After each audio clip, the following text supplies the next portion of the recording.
जय हिंद, जय भारत। नमस्कार मित्रों, आपके बीच आपका अपना मैं प्रवीण त्रिपाठी आपकी और अपनी बात करेंगे, देश की बात करेंगे। 2012 में अपने ही द्वारा लाए गए कृषि विधेयक 8 साल बाद वर्तमान सरकार भाजपा द्वारा पास करा लिए जाने पर कांग्रेस कुछ इस तरह से नजर आई। आप तस्वीरों के माध्यम से देख सकते हैं, कांग्रेस का गुस्सा इस तरह से नजर आया। आपको पता ना हो तो मैं आपको बता देता हूं, और आप कुछ लोगों को पता भी होगा। कांग्रेस ने अपने मैनिफेस्टो में, जब ये बुरी तरह से हारे थे, उसमें भी कांग्रेस ने घोषणा पत्र में भी ऐसी बात रखी है, कृषि विधेयक की बात की है। और आज जब वर्तमान सरकार इसके लिए काम करती नजर आई, इस विधेयक को पास कराने के लिए गई, तो इन्होंने हंगामा खड़ा कर दिया। विधेयक तो पास होगा, और कृषि विधेयक इस देश की एक बड़ी समस्या का निवारण होगा। नारों में हमने किसानों की प्राथमिकता जवानों के बाद देखी, लेकिन असलियत कुछ और है। कांग्रेस और कुछ विपक्षी दल राजनीति करके हमारे किसान भाइयों को जिस तरह से सालों से बरगलाते आ रहे हैं, आज भी बरगलाने की कोशिश कर रहे हैं। याद रखिएगा, ये तरीके पुराने हो गए, अब ये दौर कुछ है, ये नया दौर है। क्या समस्या है, मैं आपको मुख्य धारा से जोड़ने की कोशिश करूंगा। समस्या सबसे बड़ी ये है कि इस बिल से, इस विधेयक से सबसे ज्यादा तकलीफ और सबसे ज्यादा परेशानी दो लोगों को है, क्योंकि सबसे ज्यादा नुकसान दो लोगों का हुआ है। पहली शख्सियत का नाम है सुखबीर सिंह बादल। सुखबीर एग्रो इनकी कंपनी है, जिसका लगभग 5,000 करोड़ का टर्नओवर है, सालाना टर्नओवर।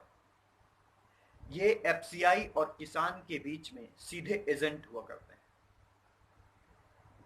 ये 2.5% का शेयर, 2.5% का मुनाफा कमाते हैं। जितने भी वेयर हाउसेज हैं इनके हैं। तो सीधा सा इन्होंने एक सिस्टम बना दिया है, एक व्यवस्था बना दी है कि अगर किसान की जिस बोरी में सुखबीर एग्रो का ठप्पा लगा होगा वही बिकेगा। और ये कह रहे हैं हम किसान भाइयों के साथ हैं, हम उनके लिए भलाई का काम करते हैं। इनकी तो लुटिया डूब गई। दूसरी शख्सियत है शरद पवार की बेटी सुप्रिया सुले। संसद में बोलते देखा होगा, बड़ी बड़ी बातें करता देखा होगा। आज जब ये कृषि विधेयक पास हुआ तो इनके पैरों तले से जमीन खिसक गई, क्योंकि ये अपने ही इनकम में, अपने आय में 10,000 करोड़ का टर्नओवर दिखाती हैं कृषि से, एग्रीकल्चर से। पूरा इनका होल्ड हो रखा है। मिर्च, प्याज, अंगूर की खेती में पूरा इसी परिवार की पकड़ है। महाराष्ट्र जिस सिस्टम से, जिस व्यवस्था से आप 10,000 करोड़ का टर्नओवर दिखाती हैं, वहीं के किसान आत्महत्या करते हुए पाए जाते हैं। वहीं के किसान भाई शोषित रहते हैं। भला तो सिर्फ आप लोगों का ही हुआ है। याद रखना, जिस दिन ये किसान भाई उगाना, उत्पादन करना बंद कर देंगे ना, मोहताज हो जाओगे, ड्रग्स और गांजे से काम नहीं चलेगा। काम तो पेट तो अन्न से ही भरेगा, कुछ खा के ही भरेगा। ड्रग्स गांजा पेट नहीं भर देगा साहब। ऐसी इन्हें पता नहीं क्या बीमारी है, क्या समस्या, मुझे समझ में नहीं आता विपक्षी दलों को, कांग्रेसियों को, कि जब भी कोई नई चीज, जब कोई देश हित के लिए, हमारे एक बड़े वर्ग के लिए, हमारे गरीब भाइयों के लिए, किसानों के लिए, किसी के लिए भी जब भी कोई अच्छी चीज, अच्छी व्यवस्था लाई जाती है, बात की जाती है, तो इन्हें समस्या हो जाती है। आगे पार्ट 2 में आप वीडियो में एक स्टोरी सुनेंगे, ऑडियो स्टोरी होगी, आप सुनेंगे, और किस तरह से किसान के साथ धोखाधड़ी होती है, क्या तकलीफ होती है, एक कहानी के माध्यम से आप तक पहुंचाने की कोशिश करूंगा। इन्हें जवाब देते रहें, सरकार के साथ बने रहें। अगर कुछ अच्छा हो रहा है देश में, कुछ अच्छी व्यवस्था बनाई जा रही है, तो सरकार का साथ देते रहें।